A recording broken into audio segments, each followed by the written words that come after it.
order to get to an end point, you want to tell a story. It's got a beginning, a middle, and an end. You want it to be a story that is coherent. You know, it's got a kaupapa to it, and that people are going to understand it.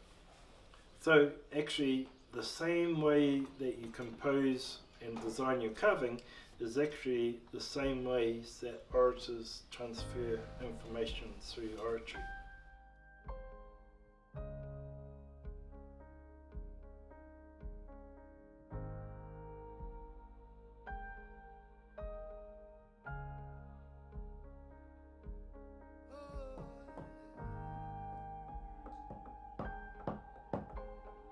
Carving is about solving little problems. Which chisel do you use to cut the shape that you want to cut? And the shape that you want to cut, why are you using that shape?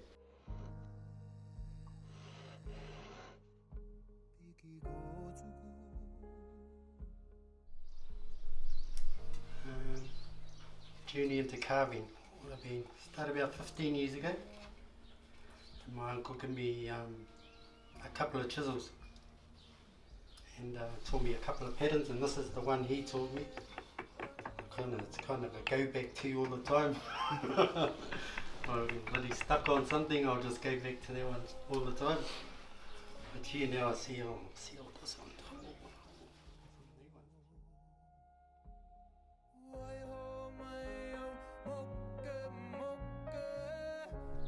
When you talk about tauira, this is, generally speaking, is Pakati and Hahai.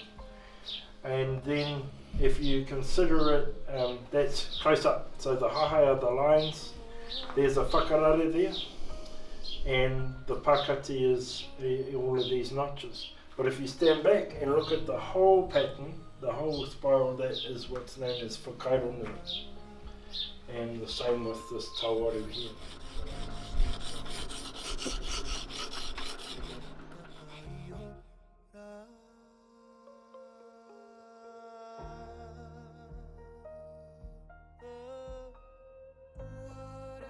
That's my journey of carving, like Barry was saying, yeah, just love it when I get the chance, and I wish I'm so busy all the time doing the other stuff, wish I could do more of it.